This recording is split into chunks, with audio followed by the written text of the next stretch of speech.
My oldest sister, Dory, she got a great Christmas gift for me in 2011. It was a kitty cat. And if most people look at the kitty cat, they would think it's a tuxedo cat, but it's actually a priestly cat. It's got the white collar, the black, everything else except the little socks. And we named the cat Philomena after the place where I was baptized in Squirrel Hill, and St. Philomena, obviously. At any rate, I don't know about you, but if a cat is hungry, it has a laser focus. And it's not you specifically, it's to get to the food. And so in the morning, around 5 a.m., there's this thing where she can somehow figure out how to open up the door to my room. And she just sits on the ground first, right next to the bed, and then you just hear this, meow. And it's like a 5 a.m. alarm, right? And then I usually roll back over and ignore her. The next thing I hear is she pounces on my bed and startles me. And then after that, I still kind of ignore her. Then I put the covers over my head, and she takes her claws and starts to claw off the blankets. And then the last thing she does is she finds my big toe and bites it. And at that moment, I realize I have to get out and feed my cat. And as I go down the two steps of things, the cat, I'm all kind of exhausted. I have no idea what I'm doing. All of a sudden, I put the food together, and all of a sudden, she gets even more fired up before and goes even nuts until I put the food in front of her. Because she's got this laser focus. I wonder, at least in my own life, and maybe it sometimes could happen to us, in our own prayer life, do we have that kind of laser focus? Like a specific petition or grace that we're asking, knowing that the devil is doing the exact opposite in our life. It's so good for us to unmask the devil and go opposite way on the devil. Because if we look and just open up the scriptures this morning, especially this gospel, we see this back and forth between Jesus and this Canaanite woman. And the first step in our prayer life has to be to recognize that Jesus is coming towards us.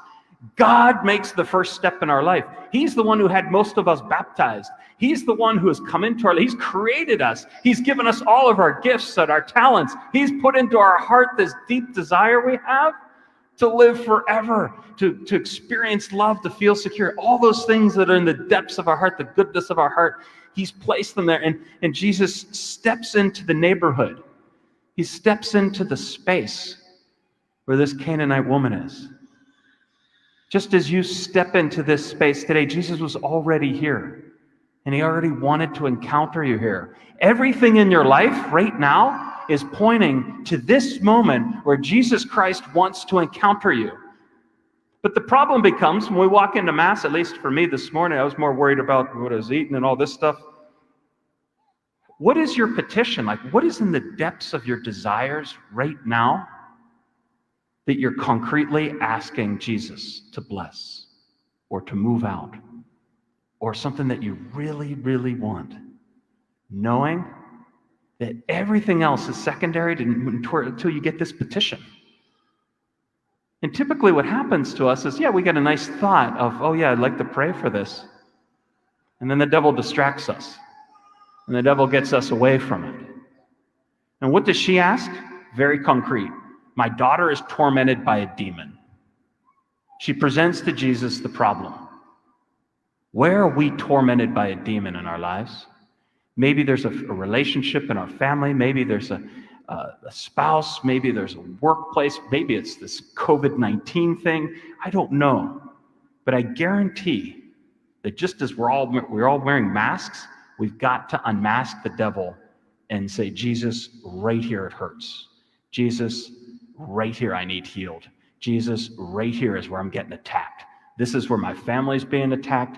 This is where my country's being attacked. This is where my soul is being attacked. And this morning, as we walk in this morning, we need to conceive of that prayer and stay on it. And watch how she insists. Even Jesus seems to be almost like not just ignoring her, but putting her off completely. So the lady comes with this great petition. You think the Lord right away is going to answer the prayer. I mean, who wouldn't want to stop a daughter from being tormented by a demon? Jesus ignores her. It says here, but Jesus did not even say a word in answer. I don't know about you, but when I pray, typically angels don't appear to me. Typically, there's no great signs in heaven parting saying, Father Jay, here's your gift. I don't get that. We could sometimes even appear or feel that God's ignoring us. And so what do? We stop praying. We blame it on God, or we just say, forget it. It's obviously, just let the devil keep attacking there. So what does she say in response to that? She says, Lord, help me. And she does him homage. How many times in our lives when we're asking for something from God and we don't get it right away, or worse, we feel like we're getting ignored by God, do we double down in our prayer and actually go to Eucharistic adoration and kneel before the Lord? There's a saint that said, when it's hard to pray even more. It's like in sports, when you don't feel like you're up to the task of training, well, train even harder. Well, in the spiritual life, it's the same thing. What does she do? She does him homage. She adores our Lord. And so all of us today, whatever that deep desire that you know that you need to be asking the Lord for, bring it to Eucharistic adoration. Bring it to your communion, your spiritual communion today. Double down on that prayer. Don't let the devil deceive you. Put that in deep adoration to Jesus. And she just says very simple, Lord, help me. And then you think, okay, this lady's adoring me. She's very specific in her petition. Seems like she's got a purity of heart and asking. And what's Jesus' response here? It's not right to take the food of the children and throw it to the dogs. Some people have even interpreted this as almost like a weird reference to Jesus calling this woman a witch with a capital B. Startling. It's like, whoa. Sometimes we can be so thrown off in our prayer life that we can feel this man, this just isn't. And so what goes on after that? Jesus hears her say, please, Lord, even the dogs eat the scraps that fall from the table of their masters. Then Jesus says in reply, O woman, great is your faith. There's this ESPN commercial. It's kind of funny. And, it's like the typical office scene at ESPN. Guy hits the elevator door. The elevator comes down, opens up, and there's a New Jersey Devil mascot in there. How cool would that be? If your office, and this Pittsburgh Penguin just hanging out in the elevator. Anyway, it's a New Jersey Devil. And the guy kind of looks up. He's kind of it's in the morning, so he just kind of walks in typical elevator scene and says, are you going up? And the devil just looks at him. And then goes, the devil's going down. And the guy, as the door is closing, just barely escapes the elevator. We need to realize that sometimes we could be on that elevator too. We need to jump out of that and put ourselves into the Lord's arms and say, Lord, this is what I truly need. And insist on it. So this morning, we hear our Lord say something that we could almost echo in the heart of Mary. It's almost as if Mary taught Jesus these words, and we hear Mary say them. Because you hear here, Jesus says, let it be done for you as you wish.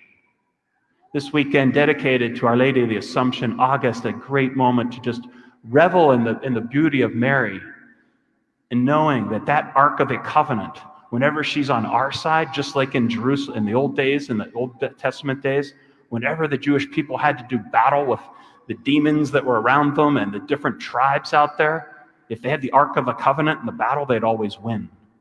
We will always win against the devil when we have Mary on our side. And it's seemingly at the end here, there's this reference to one of the great tricks to the trade of Christianity is bringing Mary into that prayer.